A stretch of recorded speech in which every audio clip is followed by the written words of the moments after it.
ನಿಮಗೆ ಪ್ಲೇಸ್ ಮಾಡಿ ಇದು ರೆಡ್ ಪ್ಲೇಸ್ ಮಾಡ್ಬೋದು. ನಾನೇನು ಮಾಡಿದ್ದೀನಿ ಜೋರಕ್ಕೆ ಹೋಗವ ನೀನು. ಏನು ಅಲ್ಲ ಕಣ, ಬೇಡ, ಅಲ್ಲಿ ನೀರೆಲ್ಲ ಬಿದ್ದೀವಿ. ಜೋರಕ್ಕೆ ಹೋಗವ, ಬರುತ್ತೆ.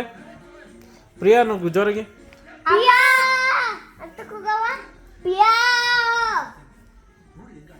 ನಮ್ಮ ಸ್ಕೂಲಲ್ಲಿ ಪ್ರಿಯಾನಂದ ಆನಂದ ಬರುತ್ತೆ.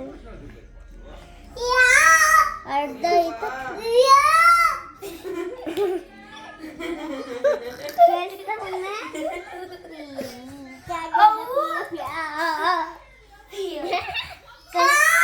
ಬೇಗ ಬಾ ಅನ್ನು.